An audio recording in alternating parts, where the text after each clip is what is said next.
Toxic masculinity is a good thing. Yeah, that's right. I said it. But before you get into it and before you get mad, before the feminists come after my video, allow me to get into this and allow me to show you the definition of toxic masculinity as it so describes in the dictionary. Toxic masculinity, and it goes as follows: a set of attributes and ways of behaving stereotypically associated with or expected of men, regarded on as having a negative impact on men and on society as a whole. So by the definition, it is immediately antagonistic towards anything that is associated with men as a whole. So men being strong and wanting to train and push themselves to get the body all men dream of, toxic masculinity. For example, Son Goku would be showing signs of toxic masculinity just for existing damn near. And I say that because his consistent need for self-improvement, self-growth, self-betterment, and everything else under the sun is a threat to what modern day society is trying to turn men into. And what do I mean by that? I mean weak, overweight, and or underweight, irrational and emotional cucks, not allowed to express themselves in their natural states as true leaders. Apparently, men just wanting to be leaders and protect their women is seen as overtly masculine and misogynistic. Regardless of what the overwhelming majority of women say they want in a man, that does not matter to these people because they are quote unquote internalized misogynists for even thinking that. For listening to what women naturally want in their own biological makeup and just common sense, apparently that is seen as internalized misogyny. Men's nature is to be hunters, warriors, and wage war against anyone who would harm the things that they love the most. Apparently, to be a quote-unquote good man in today's society is to act just as emotional as our female counterparts. Even though women find security and strength and protection in men who are naturally more stoic, strong, and physically appealing. Make no mistake, that's not to say that men are not emotionally expressive towards the women that they so choose to love. But I will say this, we express it in different ways. We show how we care in our logic, in our reasonings, in our leadership, in our way to guide you. Corinthians 11:3, it says, "But I want you to understand that the head of every man is Christ, the head of a wife is her husband, and the head of Christ is God." Apparently, wanting your woman to submit to you and to respect you and your leadership is seen as toxic masculinity as well.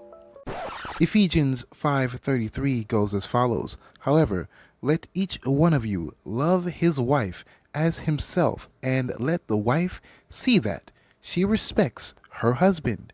See, to me, there is nothing harmful about what you are and who you are as a man.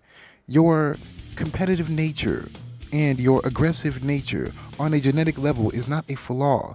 It's what makes you a man.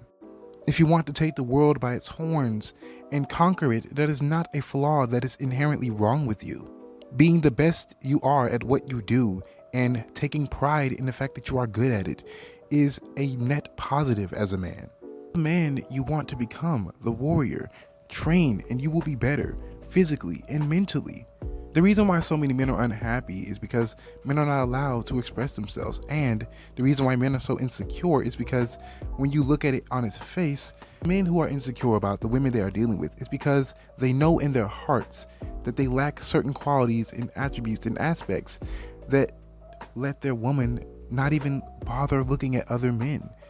Like, women are more confident about the men they deal with. They fit every aspect of your physical features. And what I'm trying to say is, women prefer the men they deal with to be the best version of a man for them and for their future family. So this means to you, get into physical fitness, be the protector and the provider. You must also have the protection aspect down packed, whether it be your fighting ability, your capability with weapons of all kinds, and women will be attracted to that. They are attracted to men who can keep them safe. I mean, for instance, just look at the Hollywood industry, right? How do they portray men constantly when it comes to action movies, when it comes to superhero movies? By all means, I will let you explain. Oh wait, no need to.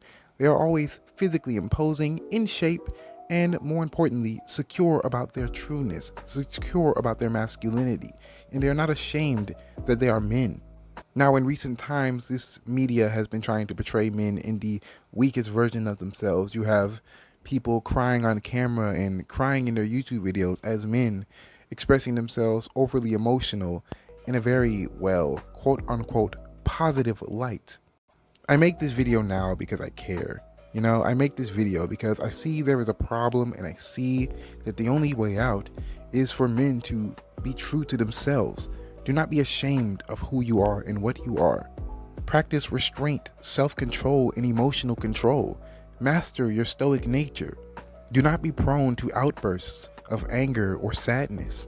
Once you become a man who can handle the weight of the world on his shoulders without crumbling to pieces, you will reap the benefits. There is a strength in suffering in silence because after a while, you will become stronger still. Another prime example, when Goku enters his Ultra Instinct state in all of its variations, most of them anyway, calm, he is tranquil, he is not screaming or in a rage.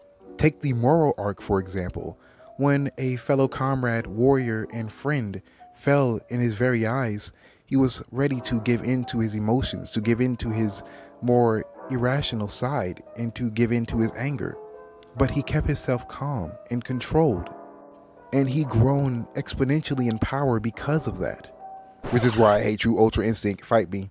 But either way, that is the end of this video. Let me know what you guys think in the comments below. Like, comment, share, subscribe, all the good stuff, and God bless.